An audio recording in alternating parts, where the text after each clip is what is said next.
Olá, sejam bem-vindos a mais este vídeo aqui do nosso curso de Direito Tributário. Dando sequência à análise de nossa matéria, vamos abordar hoje a questão das categorias de tributos. Já vamos partir então para o texto constitucional e de lá extrair muitas lições importantes. Vou minimizar minha tela aqui para que vocês possam me acompanhar de maneira mais produtiva. Pessoal, então vamos começar a analisar o capítulo da Constituição Federal que trata da tributação e do orçamento. Normas constitucionais muito importantes aqui para o nosso curso. É a base do nosso sistema tributário nacional na atualidade. Vamos aqui no artigo 145 da Constituição Federal, o qual diz: a União, os Estados, o Distrito Federal e os municípios poderão instituir os seguintes tributos. Então vejam, aqui da leitura desse artigo 145, a gente extrai pelo menos duas conclusões. Que no Brasil, quem tem competência para instituir e cobrar tributos são a União, os Estados, o Distrito Federal e os municípios. E vimos na aula anterior que autarquias federais, embora não possam instituir tributo, mas podem ser titulares de alguns tributos. Então, essa é a primeira conclusão, os titulares da competência tributária no Brasil. E a outra, logo de início que a gente extrai, é a seguinte: quando a norma constitucional diz poderão instituir os seguintes tributos, a gente dá ênfase aqui à questão dos tributos. Portanto, no Brasil, tributos representam o gênero tributário. Ao contrário que a gente ouve muito por aí as pessoas dizendo: o Brasil é um país que tem muitos impostos. Sim, a gente tem vários impostos, impostos federais, estaduais e municipais, que não são o número, esses impostos não são os maiores tributos do Brasil. Há taxas para tudo que é lado e vamos estudar isso no momento oportuno. Portanto, tributo aqui no Brasil é gênero. E já na introdução desse artigo 145, a gente nota que o Constituinte houve por bem indicar pelo menos 3 espécies tributárias. Olha, preste atenção no inciso 1. Aqui o contribuinte diz, então, poderão ser instituídos os seguintes tributos. Tributo gênero, olha uma espécie, impostos. Impostos, simplesmente, o legislador não acrescentou nada. Porque lá nos artigos 153, 155 e 156, o Constituinte estabeleceu as bases materiais dos impostos e atribuindo à União, Estado, Distrito Federal e municípios. Ao contrário das taxas, a gente vê aqui nesse inciso 2 que o Constituinte as dividiu em 2 subespécies. Então, temos taxa em razão do exercício do poder de polícia, uma espécie ou uma subespécie, e taxa pela utilização efetiva ou potencial de serviços públicos específicos e divisíveis prestados ao contribuinte ou postos à sua disposição. Então, nas taxas, temos que o Constituinte já arrolou sua base material. A primeira delas, poder de polícia; a segunda, pela utilização efetiva ou potencial de serviços públicos. Em seguida, o contribuinte também houve por bem estabelecer a materialidade da contribuição de melhoria. O inciso 3 diz: contribuição de melhoria decorrente de obras públicas.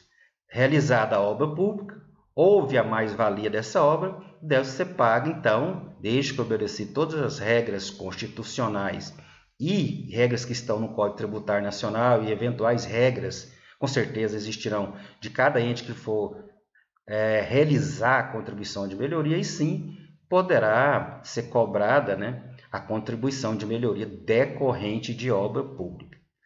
Esse artigo 145 também leva uma boa parte da doutrina a classificar os tributos no Brasil como sendo tripartidos. Então, os tributos, para essa primeira linha doutrinária, seriam impostos, taxa e contribuição de melhoria. Mas não podemos nos esquecer que a Constituição, em seguida, trata de outras espécies tributárias. Olha o artigo 148, que diz que a União, mediante lei complementar, então, somente a União, mediante lei complementar, poderá instituir empréstimos compulsórios. Vejam que esse momento de pandemia poderia ensejar a cobrança de empréstimos compulsórios. Hoje não há mais dúvidas que o empréstimo compulsório é uma espécie tributária, porque antes da Constituição de 88 existia até uma súmula do Supremo Tribunal Federal dizendo que empréstimo compulsório não seria tributo, mas hoje sim está aqui na Constituição e é chancelado pela jurisprudência que os empréstimos compulsórios são tributos. E há aqui, pelo menos nesses dois incisos, várias situações de fatos que poderão desencadear a instituição e cobrança do empréstimo compulsório. A primeira delas, para atender despesas extraordinárias, decorrentes de calamidade pública, de guerra externa e sua iminência. E no caso de investimento público de caráter urgente e de relevante interesse nacional, observado aqui as normas de limitação do poder tributário, e retroatividade e anterioridade da norma tributária.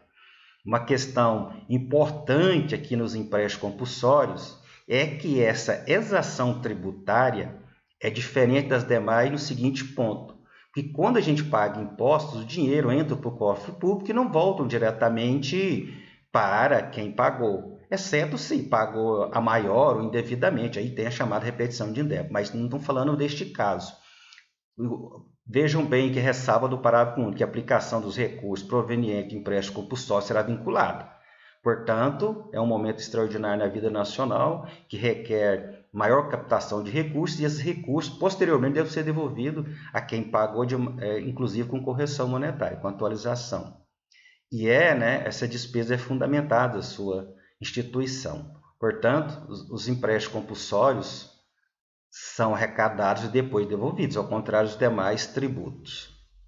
A outra categoria tributária que encontramos na Constituição Federal de 88 são as contribuições, que eu chamo lá no meu e-book, no meu curso de Direito Tributário, publicado pela editora Mizuno, que eu chamo de essa subespécie de tributária de contribuições especiais ou parafiscais. Elas também são subdivididas em três grupos ou subcategorias, que são as contribuições sociais, de intervenção no domínio econômico e das categorias profissionais ou econômicas. Então, portanto, aqui tem mais três espécies.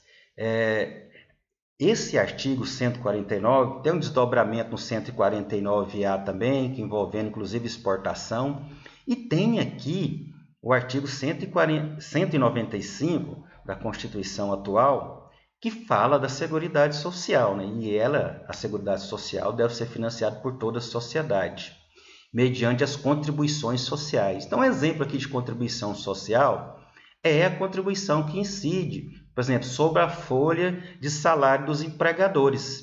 Então, a empresa optante pelo lucro real, lucro presumido, faz a sua apuração das contribuições previdenciárias de acordo com a base de cálculo sua folha de salários. Então, esse é um exemplo. Os empregados também têm retido no seu contra-cheque o valor da contribuição previdenciária, chamada contribuição para o INSS. As empresas também pagam contribuição previdenciária sobre receita ou faturamento. É o caso de PIS e COFINS que incide sobre receita bruta. E os contribuintes, que optam pelo lucro real, pelo lucro presumido, pagam também a contribuição social sobre o lucro. E aqui então, está previsto expressamente aqui na Constituição Federal. Inclusive, sobre a loteria esportiva também existe contribuição previdenciária. E mais recentemente, sim, de alguns anos para cá, incide contribuição para a Previdência Social, que é PIS e COFINS importação. Então, aqui no Brasil nós temos PIS e COFINS internos, e quando envolver o comércio internacional, quando houver importação, tem PIS e COFINS também serão cobrados, porque a Constituição Federal permite.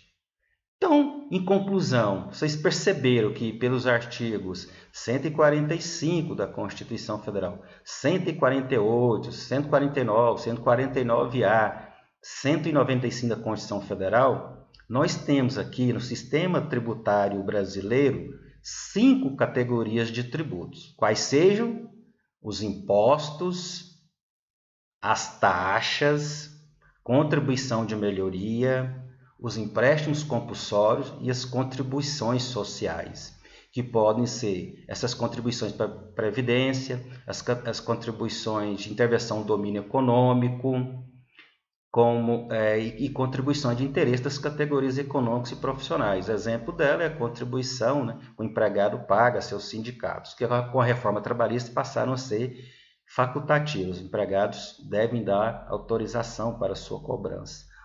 No decorrer do curso, vamos falar e apontar vários exemplos dessas 5 espécies tributárias. Portanto, a minha classificação, que está no meu e-book, publicado pela editora JH Mizuno, eu adoto aqui, seguindo a linha da doutrina majoritária e do entendimento dos tribunais, inclusive pelo Supremo Tribunal Federal, esta classificação pentapartida, ou seja, são 5 categorias de tributos que nós temos no Brasil. Os impostos, então, aqui tratando das categorias, dentre os tributos, o mais importante para toda a Federação Brasileira são os impostos. Os impostos também encontram uma referência no artigo 16 do CTN, que diz o seguinte: imposto é um tributo cuja obrigação tem por fato gerador uma situação independente de qualquer atividade estatal específica relativa ao contribuinte. Ou seja, o que o Código Tributário Nacional está dizendo? Que imposto é um tributo não vinculado.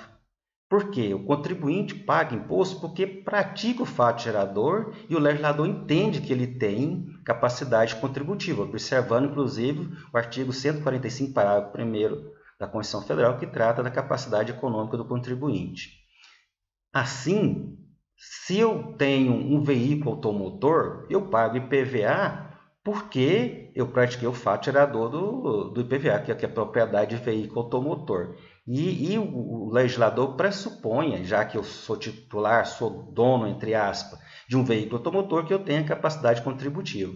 Os impostos são assim porque financiam todos os gastos públicos. Existe uma regra na Constituição Federal, salvo engano, no artigo 167, que proíbe, salvo as exceções lá roladas, a vinculação de impostos a receitas, porque os impostos devem financiar todas as despesas públicas. E a competência de imposto é privativa. Quando a gente estudar lá os impostos em espécie, a gente vai ver o artigo 193 da Constituição Federal arrola os impostos da União, o 195 dos estados DF e o 196 dos municípios e DF. Então, são, sim, as ações tributárias de competência privativa. Quem tem competência residual em matéria de imposto é a União. Tá? E a gente vai ver isso lá no artigo 154, o momento oportuno. Agora, como que se institui o imposto? O imposto é instituído observando-se as regras constitucionais de competência e uma lei ordinária, porque no Brasil é assim, para se instituir um imposto é preciso que haja autorização constitucional, que haja uma lei complementar dizendo quem é contribuinte, base de cálculo, etc.